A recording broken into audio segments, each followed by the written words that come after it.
पूरे दिन एकांत में भजन करते थे। पत्नी करे ऐसा प्रयास करते, लेकिन नहीं करती तो उसको जबरदस्ती नहीं बोलते थे, ठीक है नहीं करती नहीं करो। पर वो जब जब समय मिलता तो बैठ करके भजन कर लेते थे। जैसी पत्नी सामने आती थी तो छोड़ देते थे, भाई उसको अच्छा नहीं लगता। ऐसे संत श्री तुकाराम जी महाराज पंढरीनाथ भगवान के परम प्रिय भक्त हुए। तो अपोजिट व्यक्ति यदि आपके जीवन में है तो उसके लिए यही एक उपाय है कि आप थोड़ा उनके अनुकूल बन के रहो। बहुत ज्यादा प्रयास मत करो कि भाई ये कराओ ही, दीक्षा दिलाओ ही, नहीं करवा रहे हैं तो मनी मन सब काम कर लो। देखो इसका एक उदाहरण बताऊं। जैसे कई बार परिवारों में बालक कहीं विवाह करना चाहता है, लेकिन माता पिता सब अगेंस्ट हैं, तो बालक क्या करता है, माता को भी नहीं बताता, पिता को भी नहीं बताता, मनी मन उसको सबको बोलता है नहीं करूंगा, बात नहीं होगी मेरी, लेकिन फिर भी वो बात भी कर लेता है, प्रेम भी निभा लेता है, सब काम कर लेता है। हम सब जगह इतने ज्यादा अच्छे हैं, पर ये भक्ति में हम कहां फिसल जाते हैं। एक माता जी हैं वृंदावन में, उनके पतिदेव को 17 साल तक नहीं पता था कि वो भजन करते हैं। भक्तमाल में कथा आती है, अंतर्निष्ठ राजा, उनकी पत्नी को अधेड़ उम्र तक नहीं पता चला कि उनका पति भजन करता है, गुप्त रूप से करते थे। आज यहां कितने सारे विवाहित लोग बैठे हैं, किसी के 15 वर्ष हो गए, 25 वर्ष हो गए, 50 वर्ष हो गए, आप जानते हो अपने पति को पूरा, आप जानते हो अपनी पत्नी को पूरा ना।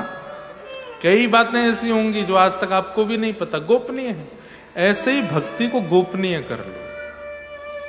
आप कब भजन कर लेते हैं, कब नाम कर लेते हैं, कब ध्यान कर लेते हैं, ये बताने की वस्तु नहीं। अंतर्निष्ठ हो जाइए, अपने मनी मन करने लग जाइए, उसको मत बताइए। ऐसे भजन किया जा सकता है। कन्विंस करने के लिए तो अब क्या करें, उसके लिए तो कोई उपाय अभी सूझ नहीं रहा हमको। हाँ, एक कथा और याद आई, सुना देता हूं।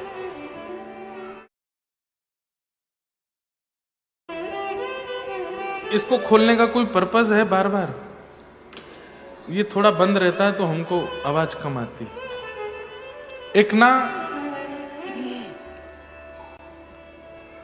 भक्त थे, उनका नाम था अंगद जी महाराज। पत्नी से बहुत प्यार करते थे। पत्नी उनकी साधिका थी, कथा में जाती थी, कथा सुनती थी, भजन करती थी, लेकिन अंगद जी नहीं करते थे। और अंगद जी ने अपनी पत्नी से कहा, मैं तुमको भजन में नहीं रोकूंगा और तुम मुझको भजन करने के लिए कभी बोलना नहीं। उनकी पत्नी ने कहा ठीक है। 10, 15, 20 वर्ष निकल गए विवाह को। पत्नी अपने कथा में जाती थी, गुरुजनों के पास भी जाती, सत्संग भी करती, लेकिन अंगद जी महाराज ने नियम बना रखा था, शाम होते ही घर आ जाना, कहीं भी जाओ सत्संग आदि करो, मैं तुमको रोकूंगा नहीं, लेकिन मुझसे कभी कहना नहीं कि चलो। एक बार की बात, एकादशी का दिन था। अंगद जी की पत्नी अपने गुरुजी और सब संतों से बोली कि आप लोग सब हमारे घर आ जाओ। जो सामने बैठे ना कैमरा के आसपास, वो थोड़े से कमर मत लगाना, वो नहीं तो गिर गिरा जाएगा, वो इसलिए वो नहीं, इट्स ओके। मेरे को बोला गया पीछे से, इसलिए मैंने बोला। मुझे कोई फर्क नहीं। क्या बता रहा था मैं? हाँ, तो अंगद जी की पत्नी एकादशी के दिन अपने गुरु और सब जो कथा आदि करते थे सबको बोल के आई कि आज मेरे घर सत्संग कीजिए। सब कथावाचक आदि सब श्रोताजन सब पहुंच गए अंगद जी की पत्नी के पास, और वहीं घर में ही कीर्तन हो रहा था, वहीं कथा हो रही थी, सब नाच रहे थे, गा रहे, उत्सव मना रहे थे, ढोल नगाड़े मजीरा सब बज रहे थे। अंगद जी शाम को, एक राजा के मंत्री थे, तो लौट करके जब घर आए, और घर में उन्होंने देखा कि इतना ऊधम मच रहा है, यहां पे सब ये कथा कर रहे हैं, ये सब क्या हो रहा है। आकर के उन्होंने तो चिल्लाना शुरू किया, हल्ला करना प्रारंभ कर दिया, बुरा भला बोलना प्रारंभ, मेरा घर है, धर्मशाला बना दिया इसको, निकलो सब लोग यहां से, और अभद्र बोल के सबको भगा दिया। उनकी पत्नी बोली आप मुझे कुछ भी कह दीजिए, लेकिन आपने मेरे आचार्यों को, गुरुओं को, कथा वक्ता और सब श्रोताओं को सबको भगा दिया। अरे तो देवी मुझसे पूछना चाहिए था करने से पहले, मेरे घर में ये सब नहीं चलेगा, तुम बाहर जाके कथा सुनो, मेरे घर में कोई सत्संग आदि नहीं होगा। तो पत्नी ने कहा ठीक है, मेरे गुरु और आचार्यों की अवहेलना करने वाले मेरे पति भी हैं, तो मैं उनका मुख नहीं देखूंगी। मैं जीवन भर आपके पास रहूंगी, मैं जीवन भर आपकी सेवा करूंगी पत्नी के नाते, लेकिन आपका मुख नहीं देखूंगी, ये मेरा नियम है। और उसी दिन उनकी पत्नी ने घूंघट कर लिया। अब अंगद जी बोलते हैं, बात करते हैं, घर में आते हैं, पत्नी घूंघट में ही रहती है, नहीं दिखाती मुख। 1 साल 2 साल निकल गए, अंगद जी का अब मन नहीं लगता।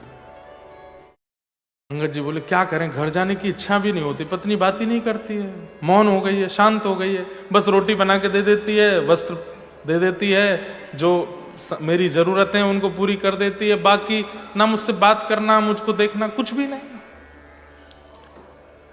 एक दिन अंगद जी ऐसे दुखी दुखी जा रहे थे, तो देखे एक जगह कथा हो रही थी। तो अंगद जी बोले इस कथा ने ही मेरा घर सब बर्बाद किया, सुनूं तो सही एक बार बैठ के, है क्या यहां पे।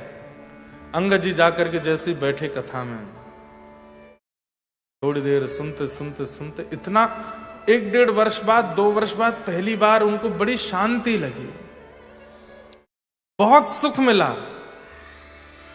और थोड़ी देर में ही सब खड़े हो गए और अपने अपने घर को जाने लगे। तो अंगद जी बोले आप सब कहां जा रहे हो? बोले कथा विश्राम हो गई, सब अपने घर जा रहे। अब कब होगी? बोले अब तो ये विश्राम हो गई, अब तो 7 दिन की थी, आज 7वां दिन पूरा हो गया। तो अंगद जी इतने व्याकुल हो गए, अब मैं कथा कहां सुनूंगा? बोले इन महाराज जी की कथा अब दूसरे गांव में 10 दिन बाद है। तो अंगद जी को 10 दिन काटने भारी पड़ गए। 10 दिन बाद उस गांव में पहुंच गए, वहां भी पूरी कथा सुनी। अब तो अंगद जी की ऐसी स्थिति हो गई, प्रेम से कथा सुनते हैं। 1-1.5 वर्ष ऐसे ही निकला, पत्नी घर में बात नहीं करती। 1-1.5 वर्ष बाद उन महाराज जी की कथा फिर से उनके गांव में हुई। तो गांव में जब कथा हुई, 1-1.5 वर्ष में रसिक तो बनी गए थे। कथा में जैसे कीर्तन हुआ तो सब नृत्य कर रहे थे, भावावेश में अंगद जी भी नृत्य कर रहे थे। अंगद जी को नहीं पता कि उनकी पत्नी भी वहां बैठी है, उनकी पत्नी को नहीं पता कि अंगद जी भी बैठे। तो सब नृत्य कर रहे थे, तो सब लोग देख रहे थे कौन कैसा नाच रहा है। पत्नी ने देखा ये व्यक्ति बड़े भाव में नृत्य कर रहा है, कौन है? और जैसे ही ध्यान से देखा, मेरे पतिदेव, ये अंगद जी।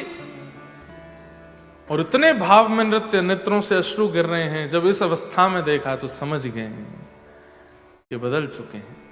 लौट करके जब वो घर आए तो आज पत्नी ने घूंघट नहीं किया। तो अंगद जी महाराज आती बोले देवी मैं घर आ गया हूं, मुंह ढक लो अपना।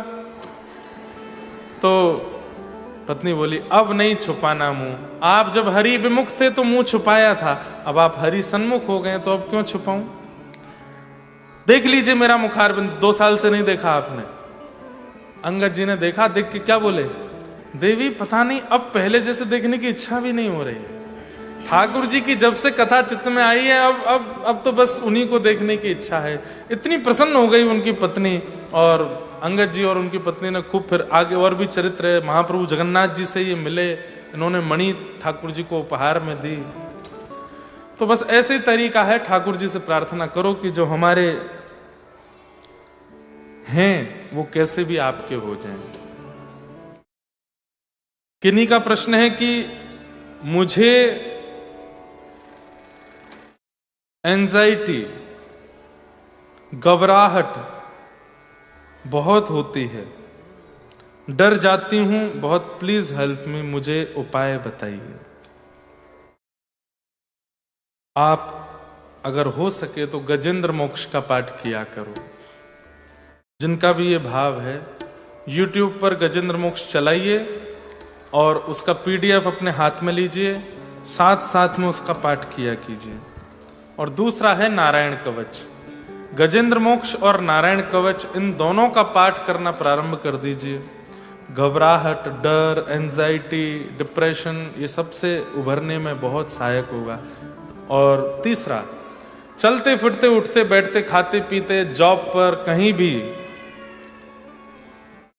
कृष्ण कृष्ण कृष्ण कृष्ण कृष्ण कृष्ण बोलते रहा करो। और जब भी एंजाइटी लगे, तो श्री कृष्ण गोविंद हरे मुरारे, हे नाथ नारायण वासुदेव, श्री कृष्ण गोविंद हरे मुरारे। एक कोई नाम, एक कोई मंत्र, उसको आश्रय ले लीजिए। गजेंद्र मोक्ष रात्रि में, नारायण कवच सुबह में। इसका पाठ सुन करके साथ में पढ़िए, याद करिए। जिस दिन याद हो जाएगा उस दिन के बाद हमको मिलना, एंजाइटी नहीं होगी, डर नहीं लगेगा, घबराहट नहीं होगी। ये दोनों ही श्रीमद् भागवत में है और इंटरनेट पर उपलब्ध है, वहां से आप ले सकते हैं।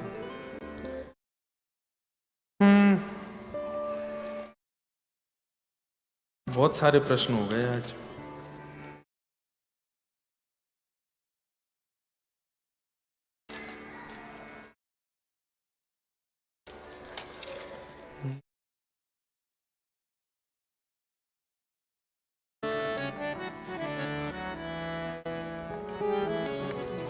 सबको प्रणाम, जय श्री कृष्ण। अब हम लोग कल के प्रसंग पर चल दें। भगवान 4 प्रकार के अपने भक्तों के विषय में बता रहे हैं। इस प्रसंग में प्रवेश करें उससे पूर्व थोड़ा हरिनाम, कुछ भगवत भाव कर लें, उसके बाद प्रवेश करेंगे।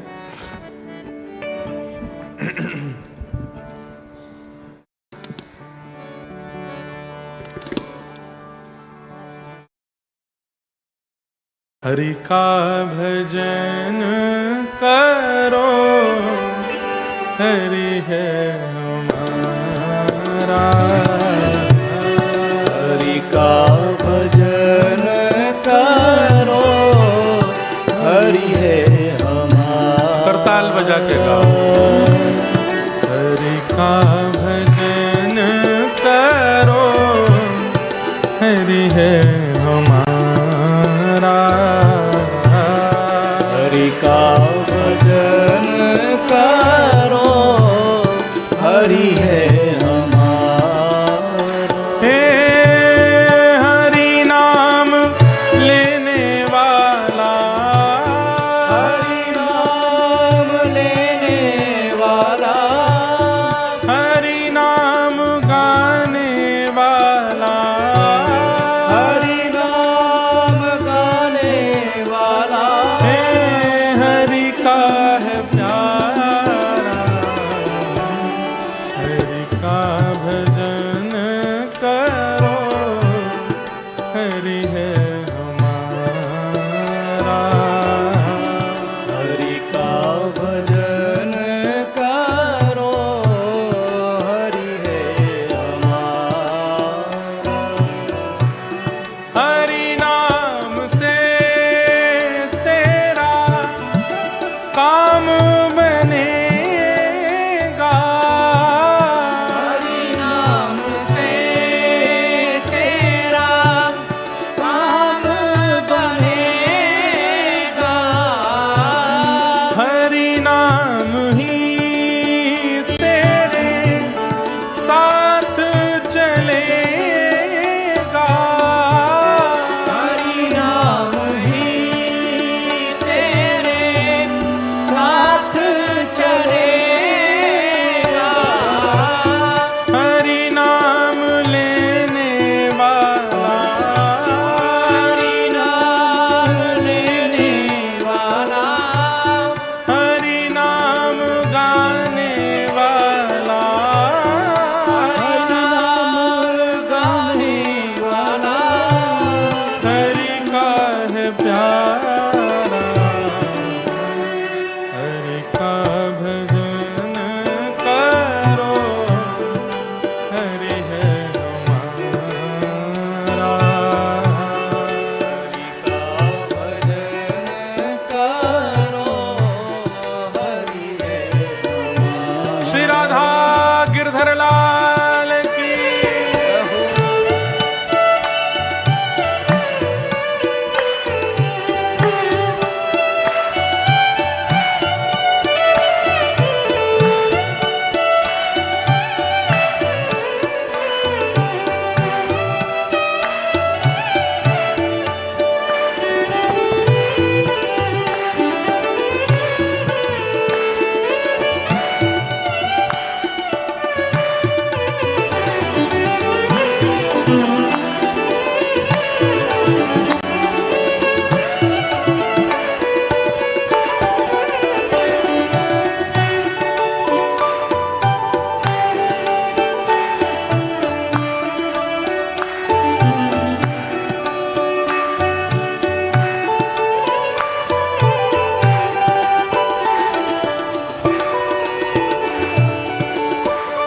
कोई कहे राधे श्याम, कोई कहे सीताराम, कोई कहे राधे श्याम, कोई कहे सीताराम। आपको पता है कीर्तन में गाना क्यों चाहिए? और विशेष रूप से घर में गाओ, उसका प्रभाव कम है। जब ऐसे समाज संगत बैठी हो, इसमें गाने का क्यों प्रभाव है? जब हम गाते हैं ना, तो हमारे वाणी के माध्यम से, ताल के वाणी के माध्यम से पाप निकलते हैं बाहर, और ताल बजा के गाते हैं तो जो बाहर निकला वो मरते हैं। इसलिए जोर से ताल बजा के गाना चाहिए। और जो ना ताल बजाते हैं ना गाते हैं, बैठे रहते हैं, तो सबके निकल के उनके अंदर ही चले जाते हैं। इसलिए गाइए भाव से। हे कोई कहे राधे श्याम, कोई कहे सीताराम, कोई कहे राधे श्याम, कोई कहे सीताराम। कोई गिरधर गोपाल, कोई राधा माधव लाल, कोई गिरधर गोपाल, कोई राधा माधव लाल। यही हरि दीन बंधु, यही हरि दीन बंधु, यही हरि करुणा सिंधु, यही हरि करुणा सिंधु। ओ नमो बारंबार हरि का भजन करो, हरि है हमारा। भजन करो, ओ हरि का भजन करो, हरि है हमारा। हरि का भजन करो, हरि है हमारा। हे हरे कृष्ण कृष्ण कृष्ण हरे हरे, हरे कृष्ण कृष्ण कृष्ण हरे हरे। हरे राम राम राम हरे हरे, हरे राम राम राम हरे हरे। हरे कृष्ण कृष्ण कृष्ण हरे हरे, हरे कृष्ण कृष्ण कृष्ण हरे हरे। हरे राम राम राम हरे हरे, हरे राम राम राम हरे हरे। हे हरे कृष्ण कृष्ण कृष्ण हरे हरे, हरे कृष्ण कृष्ण कृष्ण हरे हरे। हरे राम राम राम हरे हरे, हरे राम राम हरे हरे। हे मैया तेरे पाँव पड़ूं एक बार हरि वो, भैया तेरे पाँव पड़ूं एक बार हरि बोल। मेरे भैया तेरे पाँव पड़ूं एक बार हरि वो, भैया तेरे पाँव पड़ूं एक बार हरि बोल। प्रेम दाता नित्य बोले बोल हरि हरि बोल, प्रेम दाता नित्य बोले बोल हरि हरि बोल। प्रेम दाता नित्य बोले बोल हरि हरि बोल, प्रेम दाता नित्य बोले बोल हरि हरि बोल। हरि बोल हरि बोल हरि हरि हरि बोल, हरि बोल हरि हरि हरि बोल। हरि बोल हरि हरि हरि बोल, हरि बोल हरि हरि बोल। आपके अगल बगल में जो नहीं बोल रहे हैं और या ताली भी नहीं बजा रहे, या धीमे धीमे बस हरि बोल ऐसे कर रहे हैं, उनके पैर पड़ो। मैया तेरे पाँव पड़ूं एक बार हरि बोल, भैया तेरे पाँव पड़ूं एक बार हरि बोल। भैया तेरे पाँव पड़ूं एक बार हरि बोल, भैया तेरे पाँव पड़ूं एक बार हरि बोल। हरि बोल हरि हरि हरि बोल,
के लौटा कि हो प्यारे, विराज जाओ सभी लोग,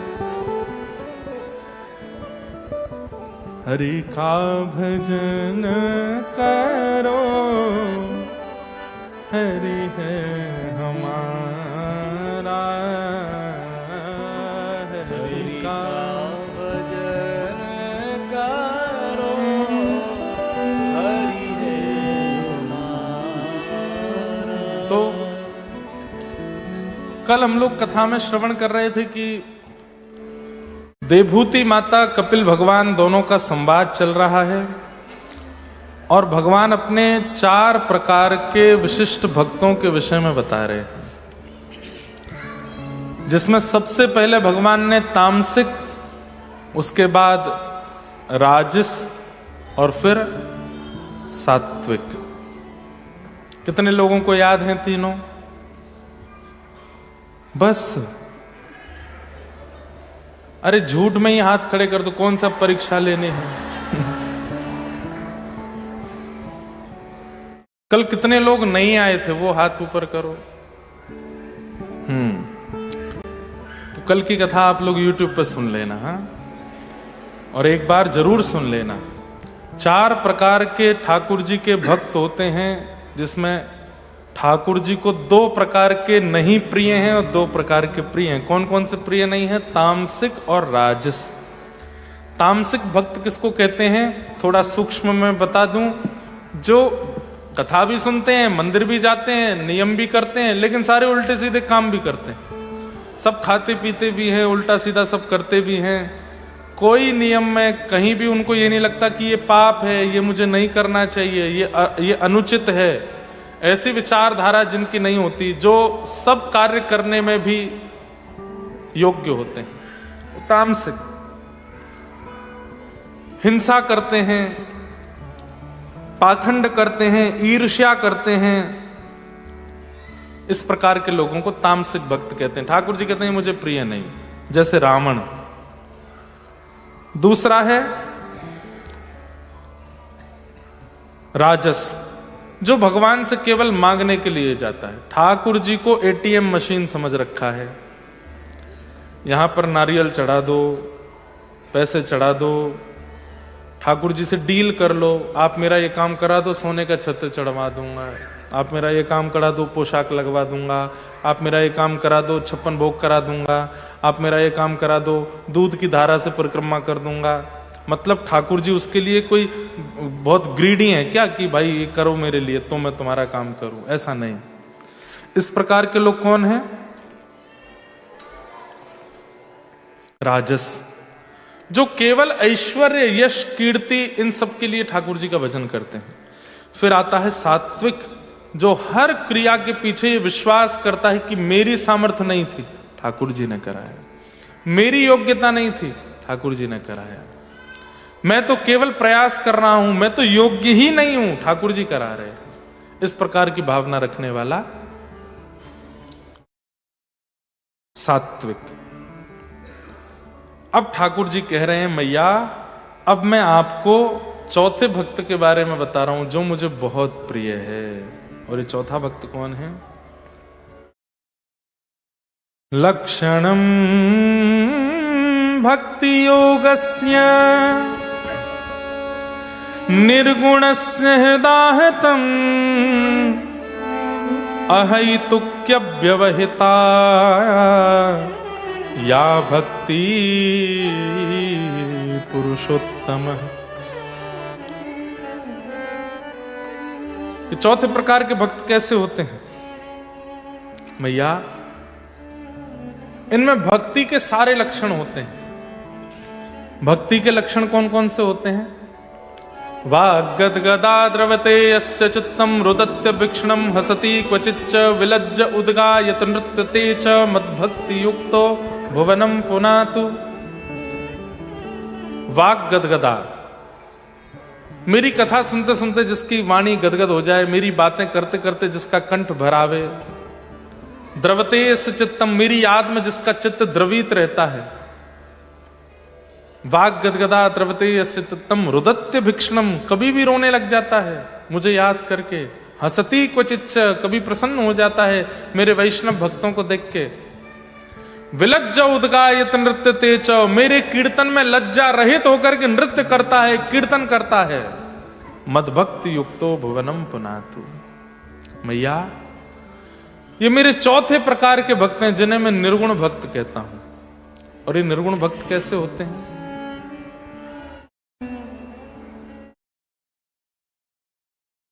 मन ना रहे 10-20, मन ना रहे 10-20, एक हतो सो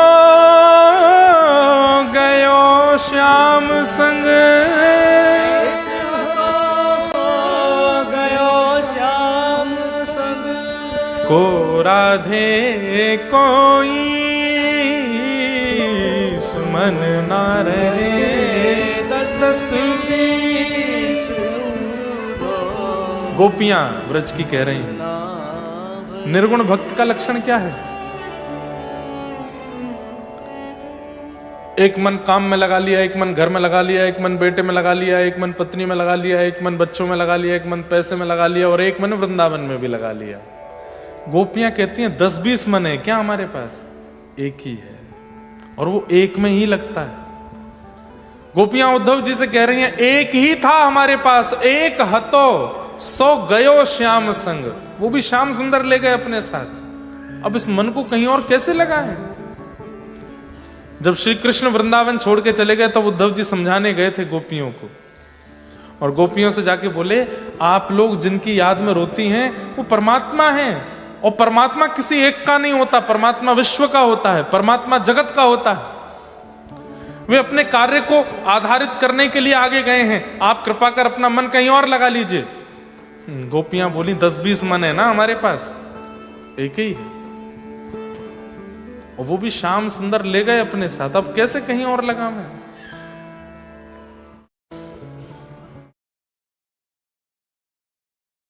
हे उद्धव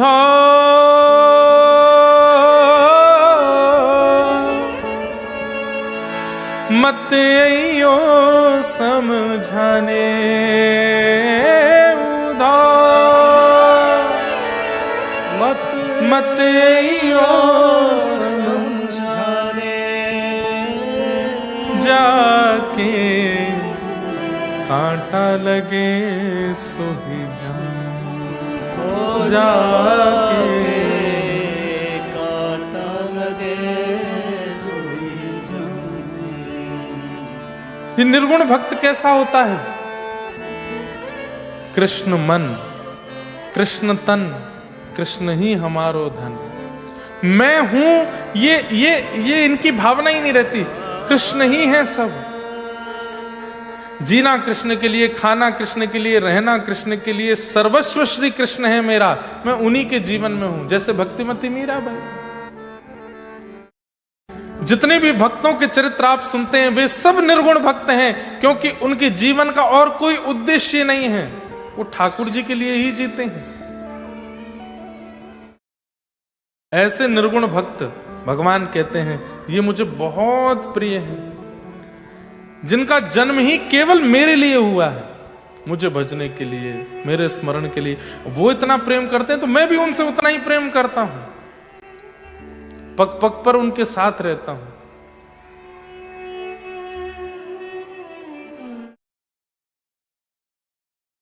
निर्गुण भक्त, इसके अंदर नाम ही है निर्गुण, इसके अंदर कोई गुण ही नहीं है, केवल एक ही गुण है, क्या? कृष्ण गुण। चलत कृष्ण, उठत कृष्ण, बिठत कृष्ण, बोलत कृष्ण, कृष्ण कृष्ण कृष्ण, सब जगह कृष्ण है। कृष्ण मन कृष्ण धन, कृष्ण ही हमारो धन, आठों याम ऊधो हमें, कृष्ण ही सो काम है। ये निर्गुण भक्त की परिभाषा है। वह उस वस्तु को स्वीकार नहीं करेगा, वह उस जगह को स्वीकार नहीं करेगा, वो उस भाव को स्वीकार नहीं करेगा, वो उस व्यक्ति को स्वीकार नहीं करेगा जो कृष्ण विहीन है, सब जगह कृष्ण चाहिए बस। भगवान कहते हैं ये निर्गुण भक्त कैसे होते हैं? बोले मुझसे कुछ नहीं मांगते, और कभी कभी इनकी मृत्यु के बाद में मुक्ति भी देता हूं तो ये मुक्ति भी नहीं मांगते, इनको मुक्ति भी नहीं चाहिए। सालोक्य शास्त्र सामिप्य सारूप्य एकत्यमुप्युत दीयमानम न गृह्णन्ति बिना मत सेवनम जना। ठाकुर जी कह रहे हैं मैं अपनी 5 प्रकार की मुक्ति भी इनको देता हूं, इनको वो भी नहीं चाहिए। कितनी प्रकार की मुक्ति होती है? 5। कौन कौन सी मुक्ति होती है? ध्यान से सुनो। पहली मुक्ति का नाम है सालोक्य, मतलब व्यक्ति भजन करता है और जब अपने प्राण त्याग देता है तो उसको उस लोक की प्राप्ति होती है जहां ठाकुर जी निवास करते हैं। उसको कई लोग वैकुंठ कहते हैं, कई लोग उसको गोलोक धाम कहते हैं, कई लोग उसको साकेत कहते हैं। राम उपासकों के लिए साकेत धाम, कृष्ण उपासकों के लिए गोलोक धाम, नारायण उपासकों के लिए वैकुंठ धाम। लोक की प्राप्ति हो जाती है। कभी कभी चलते फिरते ठाकुर जी दिख जाते हैं, ये सालोक्य मुक्ति है, वो लोक मिल जाता है जहां ठाकुर जी रहते हैं। दूसरी मुक्ति का नाम क्या है? शाष्टी। शाष्टी मुक्ति का मतलब है लोक भी मिलता है और लोक में थोड़ी सी सेवा भी मिल जाती है। जैसे ठाकुर जी घूमने जाएंगे तो ठाकुर जी के साथ रहने की सेवा मिल जाएगी, ठाकुर जी की पीतांबरी आदि सिलने की सेवा मिल जाएगी, भोजन बनाना आता तो प्रसाद बनाने की सेवा, परोसने की सेवा मिल जाएगी, ठाकुर जी का श्रृंगार करने की सेवा मिल जाएगी। ये शाष्टी मुक्ति है, लोक भी मिलता है और वहां कुछ सेवा भी मिल जाती है। तीसरी मुक्ति कौन सी है? सामिप्य। सामिप्य का मतलब क्या है? अब शास्त्रीय मुक्ति मिली है, वो पूरे दिन इंतजार करेगा, भोजन की सेवा है तो जब भोजन का समय होगा तभी मिलेगा ठाकुर जी से। लेकिन सामिप्य व्यक्ति कैसा है? ये ठाकुर जी के संग ही रहता है। ठाकुर जी जहां जाते हैं इसका हाथ पकड़ के चलते हैं, इसके बातें करते हैं, इसी के संग खेलते हैं, कूदते हैं, आनंद करते हैं, सो भी जाते हैं इसके पास। सामिप्य, सालोक्य, शास्त्रीय, सामिप्य, और चौथी है सारूप्य। ठाकुर जी जैसा रूप मिल जाता है, ठाकुर जी जैसे शंख चक्र गदा पद्म मिल जाते हैं, ठाकुर जी जैसे रूप हो जाता है। फिर ठाकुर जी कभी कभी श्रृंगार कर देते हैं, अपने जैसा बना देते हैं। कभी कभी कहीं जाना है तो ठाकुर जी उसी को भेज देते, जाओ तुम चले जाओ मेरी जगह। सारूप्य, ठाकुर जी जैसा रूप। और अंतिम मुक्ति है एकत्वम, दो नहीं रहते, मुक्ति मिली और फिर ठाकुर जी में ही विलीन हो गए। आपका कोई अस्तित्व ही नहीं है, ठाकुर जी ही है। ये 4 प्रकार की मुक्ति हैं, लेकिन ठाकुर जी कहते हैं निर्गुण भक्त कैसा है? दीयमानम न ग्रहणंती। इन 5 मुक्तियों को भी वो स्वीकार नहीं करता, नहीं चाहिए मुझे। तो क्या मांगता है? एहो विधि ना तो पे अचरा पसार मांगू, एहो विधि ना तो पे अचरा पसार मांगू। क्या? जन्म जन्म दीजो याही ब्रज बसिबो। हे मैया, ये निर्गुण भक्त कैसा होता है? ये मुक्ति की कामना नहीं करता, ये 5 प्रकार की मुक्तियों को छोड़ देता है। और मुझसे क्या कहता है? बोले कि हे नाथ, कुछ देना ही चाहते तो एक ही वरदान दे लो। बोले क्या? व्रज में मेरा जन्म हो जाए, वृंदावन मुझको मिल जाए, और कुछ नहीं चाहिए मुझे। मुक्ति नहीं चाहिए मुझे, वृंदावन चाहिए। और वृंदावन में भी क्या मांगता है? अहीर की जाति। आप कहोगे महाराज जी ऐसा कैसे हो सकता है? कोई ठाकुर जी का इतना बड़ा सामिप्य प्राप्त करने के बाद में फिर विरह रूपी वृंदावन क्यों मांगेगा? मांगा है। किसने मांगा? उद्धव जी ने मांगा। जब उद्धव जी वृंदावन गए थे मुझे उद्धव प्रसंग कहना नहीं है, बहुत विरह हो जाता है, लेकिन थोड़ा सा स्पर्श करूं। उद्धव जी जब वृंदावन गए थे तो भगवान से बोल के गए थे, क्या? चुटकियों में ब्रजवासियों को समझा के शाम तक वापस आ जाऊंगा मैं। भगवान बोले कब तक आओगे? बोले शाम तक। अच्छा, सरल भाषा का प्रयोग करना। मेरे ब्रजवासी बड़े भोले हैं, अनपढ़ गंवार जैसे हैं, पढ़े लिखे नहीं हैं, ज्यादा वेद वेदांतों की बातें मत करना। तुम बृहस्पति के शिष्य हो, संस्कृति बोलते हो, धारा प्रवाह। उद्धव जी बोले आप चिंता मत करो, मैं बृहस्पति का शिष्य हूं, मेरी बात पत्थर की लकीर हो, मैं जो बोल दूं सामने वाले को मानना ही पड़ता है। ब्रजवासियों को समझा के आ जाऊंगा मैं। 6 महीने बीत गए उद्धव जी को वृंदावन में। हमारे वृंदावन में कहते हैं ज्ञान बजाई डुमडुमी, प्रेम बजायो ढोल। उद्धव जी की ज्ञान की डुमडुमी बज गई और ब्रजवासियों के प्रेम का ढोल बज गया। ढोल के आगे डुमडुमी की आवाज आती है? 6 महीने हो गए उद्धव जी को, लंबी चौड़ी दाढ़ी हो गई है, बाल सब जटा बन गए हैं, तन की सुध बुध नहीं है उद्धव जी को। और उस स्थिति में उद्धव जी 6 महीने बाद अपनी झोली पसार करके विधाता से कहते हैं, भागवत जी में श्लोक है,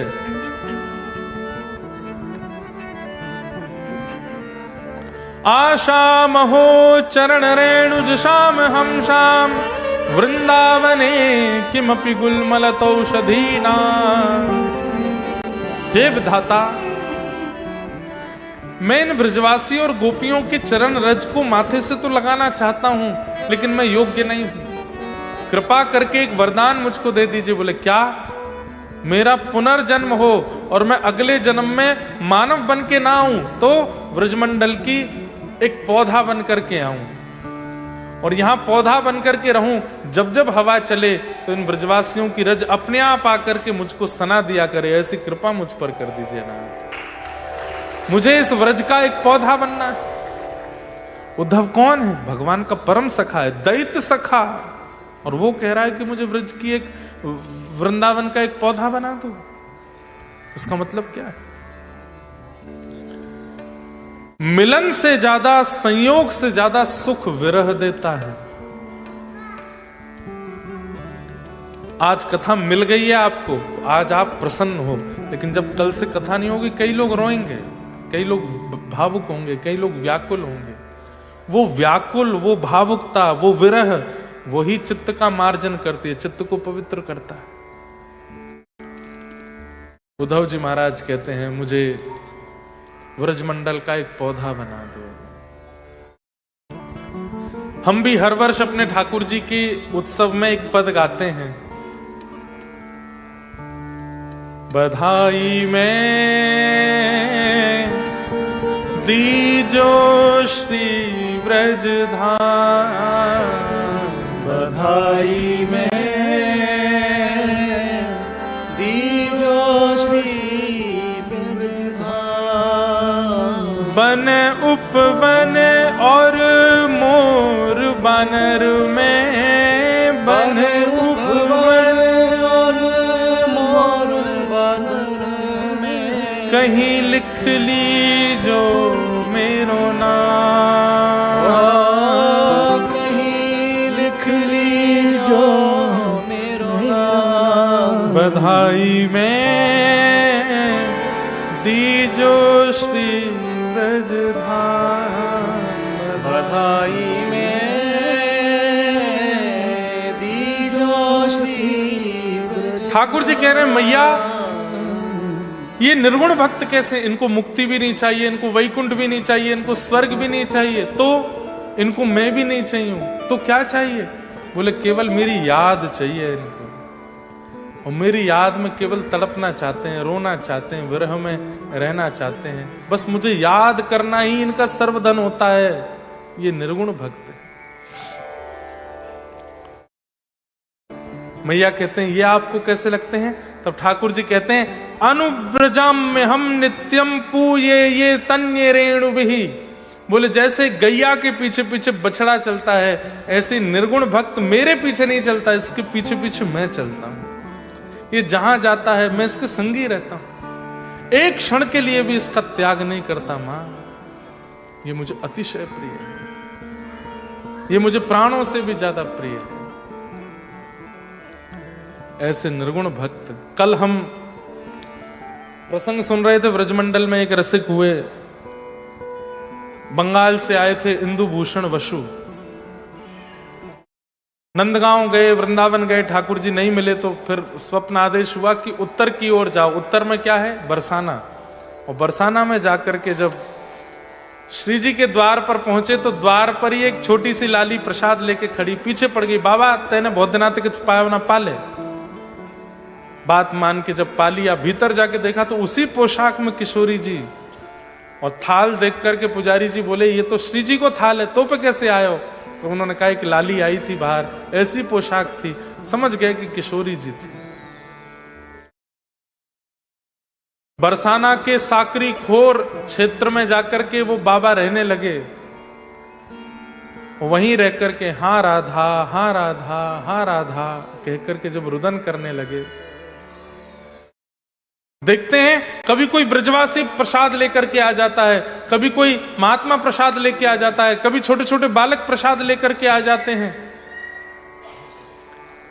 रोज प्रसादी जब आने लगी तो एक दिन एक महात्मा को पकड़ करके बोले ये प्रसाद कौन भेजता है? तो महात्मा बोले रोज श्री जी स्वप्न में आज्ञा करती हैं अलग अलग लोगों को कि मेरा एक प्रिय वहां बैठो है, वहां को जाके प्रसाद दे आओ, उसको प्रसाद दे दो। तब इंदु भूषण जी इतनी जोर से रोए, बोले हे श्यामाजू, मैं भूख नहीं हूं, मुझे रोटी की इच्छा नहीं है, मुझे प्रसाद की इच्छा नहीं है। आपको मेरे पेट की चिंता पता चल रही है, लेकिन मेरे मन की चिंता क्यों पता नहीं चल रही है? मैं रोटी सब्जी दाल चावल खाने के लिए बंगाल छोड़ के नहीं आया हूं ब्रज में, मैं आपको पाने के लिए आया हूं, मैं श्याम सुंदर को दर्शन करने के लिए आया हूं।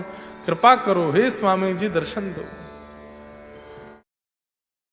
राधे राधे करुणामयी कृष्ण प्यारी, मेरी सुध लीजो श्री वृषभानु दुलारी, मेरी सुध लीजो श्री वृषभानु दुलारी। जब रुदन करने लगे, किशोरी जी प्रकट हो गए, और प्रकट होकर के अर्धरात्रि में उनको दर्शन दिया है। दर्शन देकर के इंदु भूषण उनका नाम था, दीक्षा के बाद में नाम कुछ और हो गया, लेकिन किशोरी जी क्या कह रही हैं? अरी फूल सखी, अरी फूल सखी। नेत्र खुले और जैसे देखा तप्त कांचन गौरांगी श्री राधे वृंदावनेश्वरी सन्मुख खड़ी, चरणों में गिर करके रुदन करने लगे। बोले मैं कौन हूं, मुझे क्यों आपसे इतना प्रेम हो गया, क्यों वृंदावन में वास करने की इच्छा हो रही है, मैं क्यों आया हूं, मुझे कुछ सेवा दीजिए। तब किशोरी जी कहती हैं तू हमारी फूल सखी है। क्यों? तू फूल जैसी कोमल है, हमारे तेरा नाम फूल सखी है, और तेरी सेवा एक ही है। बोले कहा तू फूलन को श्रृंगार बनाए के हमारे मंदिरन में पधराए कर, वही से हम राजी होंगे, वही से तो को एक दिना निकुंज में प्रवेश मिलेगा। बस ऐसा कहकर के किशोरी जी अंतर ध्यान हो गए। वही इंदु भूषण जी अब फूल बाबा हो गए। अब तो यत्र तत्र जहां भी फूल मिलते हैं, फूल इकट्ठे करके सुंदर पुष्प बनाते हैं, आभूषण बनाते हैं, हाथों के, बाजू के, गले के, सबके आभूषण बना के बिहारी जी में, राधा वल्लभ जी में, सब मंदिरों में देते हैं। इनका नाम फूल चोर बाबा भी हो गया था। क्यों? ये किसी के घर में भी सुंदर फूल लगे होते तो चोरी करके निकाल लाते थे, और ठाकुर जी किशोरी जी की सुंदर पुष्प की आभूषण बनाते।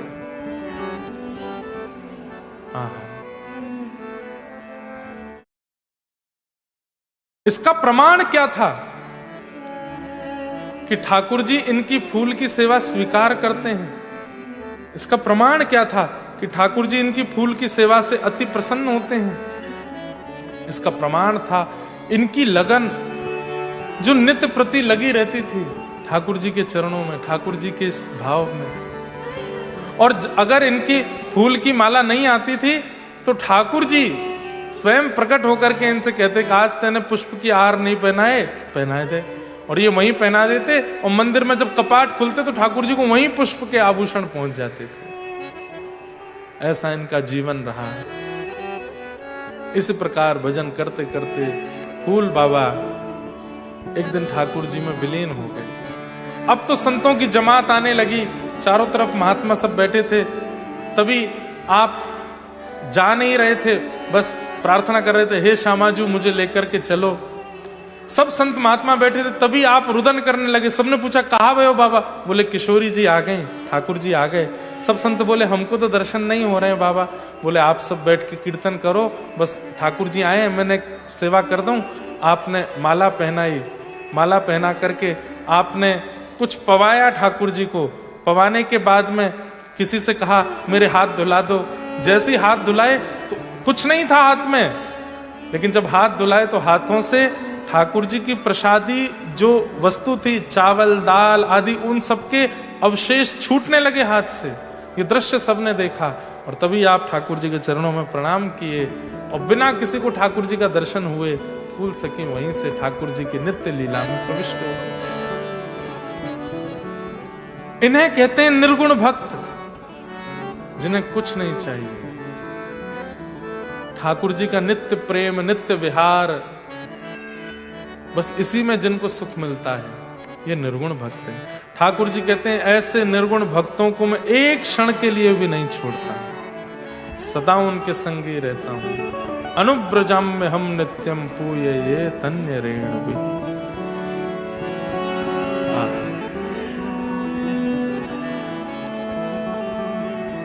हमारे विनोद बाबा महाराज गाते हैं,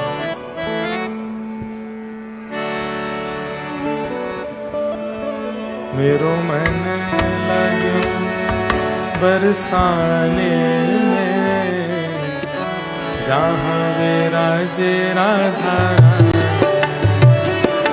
मेरो मन लगे बरसाने में, जहाँ विराजे राधा।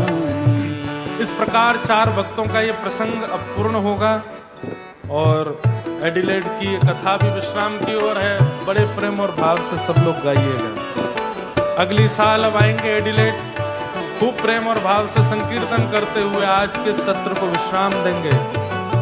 मुझे दुनिया से नहीं कोई काम, मुझे दुनिया से नहीं कोई काम, हे मुझे दुनिया से नहीं कोई काम, मुझे दुनिया से नहीं कोई काम।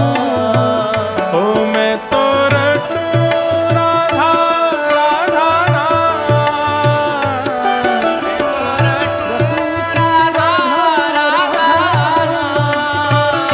हो मैं तो रटूं राधा राधा नाम, मैं तो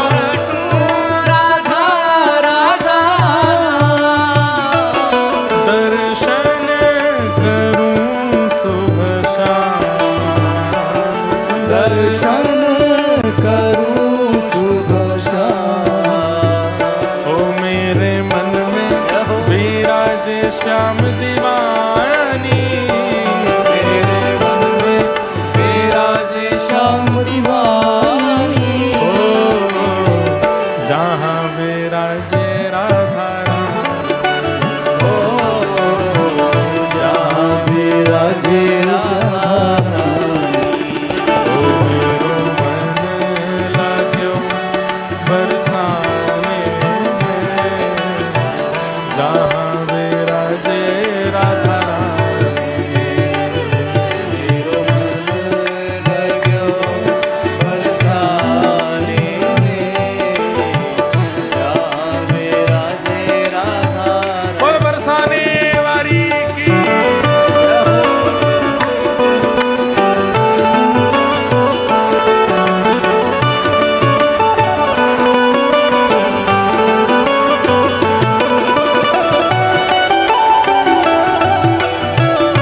यहाँ कोई नहीं अपना, ओ यहाँ कोई नहीं अपना, ओ यहाँ कोई नहीं अपना,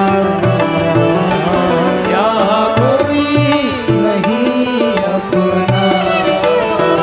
ओ मेरी अपनी वृषभानु दुलारी, मेरी अपनी वृषभानु दुलारी, ओ मेरी अपनी वृषभानु दुलारी, मेरी अपनी वृषभानु दुलारी, हे वृषभानु दुलारी, वृषभानु दुलारी, बरसाने वाली, बरसाने वाली, जो कान्हा मेरो काम न जाने, जो कहा मेरो गाम ना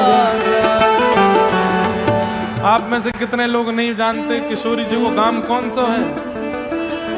जो बैठे हैं उनको नहीं पता कि गाम कौन सा है, जो खड़े हैं बस उनको पता। अरे ऊंचो बरसानो बताए गई रे, ऊंचो बरसानो बताई गई रे, ऊंचो बरसानो बताए गई रे, ऊंचो बरसानो बताई गई रे, बरसाने की चोरी राधा गोरी गोरी, बरसाने की छोरी राधा गोरी गोरी, करके इशारों बुलाए गई रे, करके इशारों बुलाई गई रे, हाँ करके इशारों बुलाए गई रे, करके इशारों बुलाई गई रे,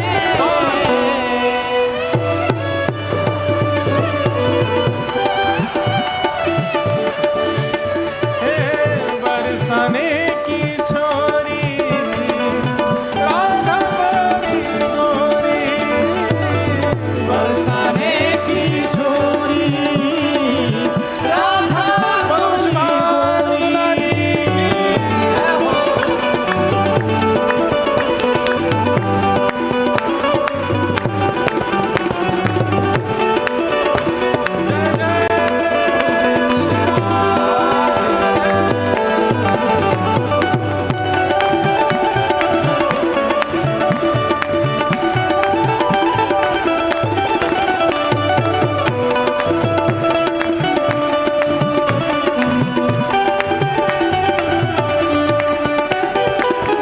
जो कान्हा मेरो नाम न जाने, जो कान्हा मेरो नाम न जाने, जो कान्हा मेरो नाम न जाने, जो कान्हा मेरो नाम न जाने, जो कान्हा मेरो नाम न जाने, जो कान्हा मेरो नाम न जाने, जो कान्हा मेरो नाम न जाने, जो कान्हा मेरो नाम न जाने, राधा रंगीली बताए गई रे, राधा रंगीली बताए गई रे, ओ राधा रंगीली बताए गई रे, राधा रंगीली बताए गई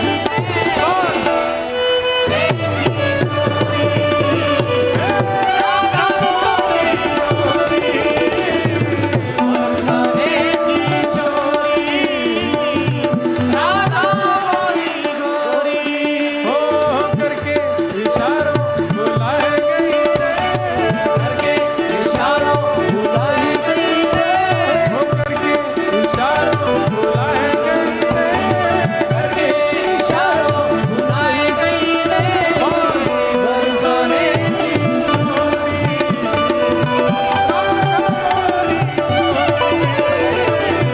बरसाने की छोरी राधा गोरी गोरी, सब सखियन में श्यामा जो प्यारी, सब सखियन में श्यामा जो प्यारी, सब सखियन में श्यामा जो प्यारी, सब सखियन में श्यामा जो प्यारी, सब सखियन में श्यामा जो प्यारे, सब सखियन में श्यामा जो प्यारे, ओ सब सखियन में श्यामा जो प्यारे, सब सखियन में श्यामा।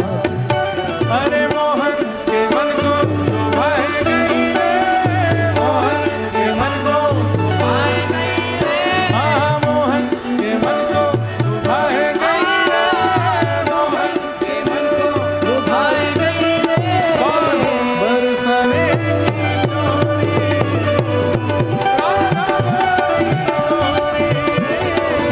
बरसने की छोरी, राधा गोरी गोरी। आप लोग इतनी जोर से उछल के नाच रहे हो, ये टूट टाट तो नहीं जाएगा? क्योंकि आपके यहाँ के सब तो लकड़ी का बनता है ना, पता नहीं ये मजबूत तो है, मजबूत है। ज्यादा जोर से नहीं उछलना है, लेकिन भुजा उठाओ। और क्या वाह, हाँ तो सुनो, अगर चंग आवे तो रुकना भी नहीं, हाँ भुजा उठा के हे करके इशारों बुलाए गई रे, करके इशारों बुलाई गई रे, हाँ करके इशारों बुलाए गई रे, करके इशारों बुलाई गई रे, बरसने की चोरी, राधा गोरी गोरी, बरसाने की छोरी, राधा गोरी गोरी, बरसने की चोरी, राधा गोरी गोरी, बरसाने की छोरी, राधा गोरी गोरी। वृंदावन प्यारो वृंदावन, वृंदावन प्यारो वृंदावन, हाँ श्री वृंदावन मेरो वृंदावन, हे श्री वृंदावन मेरो वृंदावन। गोपाल भट्ट झुकी हृदय वेदना, प्रगट्यो शालिग्राम, गोपाल भक्त की हृदय वेदना, प्रगटो शालिग्राम। हे रूप सुधा को खान हमारो, रूप सुधा को खान हमारो, वृंदावन में सब ते न्यारो, वृंदावन में सबे न्यारो, हमारो हो श्री राधा रमण दुलारो, वृंदावन मेरो वृंदावन, वृंदावन मेरो वृंदावन, हे श्री वृंदावन प्यारो वृंदावन, हे वृंदावन प्यारो वृंदावन। वृंदावन में सब ते न्यारो, वृंदावन में सबते हो न्यारो, श्री राधा रमण दुलारो, वृंदावन मेरो वृंदावन, वृंदावन मेरो वृंदावन, हे श्री वृंदावन प्यारो वृंदावन, वृंदावन प्यारो वृंदावन। आतुर हित हरिवंश पुकारो, राधा राधा नाम, आतुर हित राधा राधा नाम, हो जय राधे राधे, राधे राधे, श्री राधे राधे, राधे राधे, जय राधे राधे, राधे राधे, राधे राधे, राधे राधे, जय राधे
कृपा से यह रस प्रगटो वृंदावन अभिराम। की कृपा से यह रस प्रगटो वृंदावन अभिराम। हम सबको मिलवावे वारो, सबको मिलवावे यह आनंद करवावे वारो। आनंद करवावे वारो। एडिलेड में बुलावे वारो, एडिलेड में बुलावे वारो। ओ श्री राधा श्री राधा श्री राधा गिरधर लाल वृंदावन में वृंदावन। वृंदावन में वृंदावन। हे श्री वृंदावन प्यारो वृंदावन। वृंदावन में वृंदावन। यह आनंद करवावे वारो, यह आनंद करवावे हे हमारो गिरधर लाल वृंदावन मेरो वृंदावन। ओ वृंदावन मेरो वृंदावन। वृंदावन में वृंदावन। वृंदावन में राधे राधे गोवर्धन में राधे राधे जतिपुरा में राधे राधे नंदगांव में राधे राधे गोकुल जी में राधे राधे सब मिल बोले बंशीवट में यमुना जी में गोवर्धन में सब मिल बोले भाव से बोले प्रेम से बोले जोर से बोले भुजा उठा के राधे राधे राधे राधे राधे राधे श्री राधे राधे राधे राधे राधे राधे एडिलेड में मेलबर्न में गोल्ड कोस्ट में सिडनी बोले जय राधे राधे श्री राधे राधे जय राधे राधे श्री राधे राधे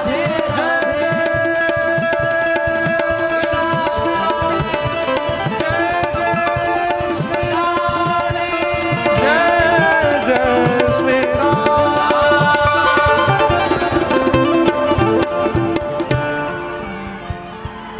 जगन्नाथ जगन्नाथ चकाने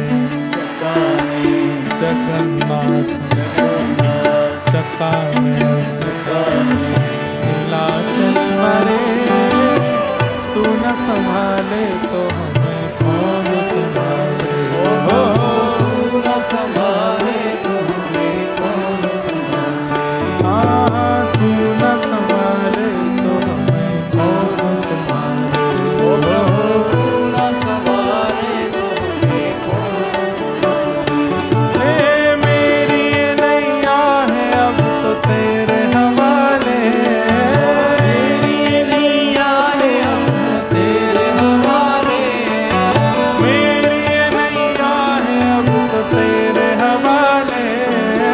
मेरी नैया है अब तेरे हवाले। ओ हमें तू न संभाले तो हमें कौन संभाले। हमें तू न संभाले तो हमें कौन संभाले। हाँ तू न संभाले तो हमें कौन संभाले। प्रभु तू न संभाले तो हमें कौन संभाले। मेरे प्रभु जगन्नाथ जगन्नाथ चकानैन चकाने हे जगन्नाथ जगन्नाथ चकानैन चकाने नीलाचल मरे तू न संभाले तो हमें कौन संभाले। तू न संभाले तो हमें कौन संभाले। ए तुम्हें छोड़ जाऊं अब मैं किसके दुआरे। तुम्हें छोड़ जाऊं अब मैं किसके दुआरे। हाँ तुम्हें छोड़ जाऊं अब मैं किसके दुआरे। तुम्हें छोड़ जाऊं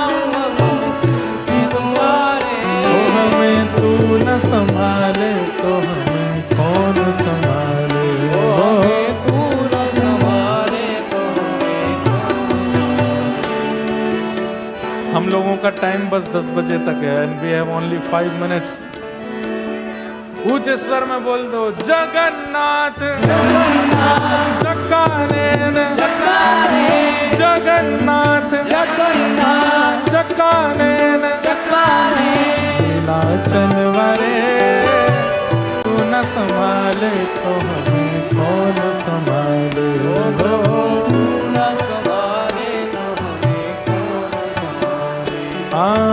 तू न संभाले तो हमें कौन संभाले श्री जगन्नाथ महाप्रभु की जय जय श्री राम जय जय श्री राम जय जय श्री राम पूछरी के लौटा की हो प्यारे। क्या बात है बंसी वारे। सब एडिलेड के वैष्णव भक्तों को जय श्री कृष्ण। जोर से बोलो जय श्री कृष्ण जय सिया राम जय श्रीमन नारायण जय जय श्री राधे।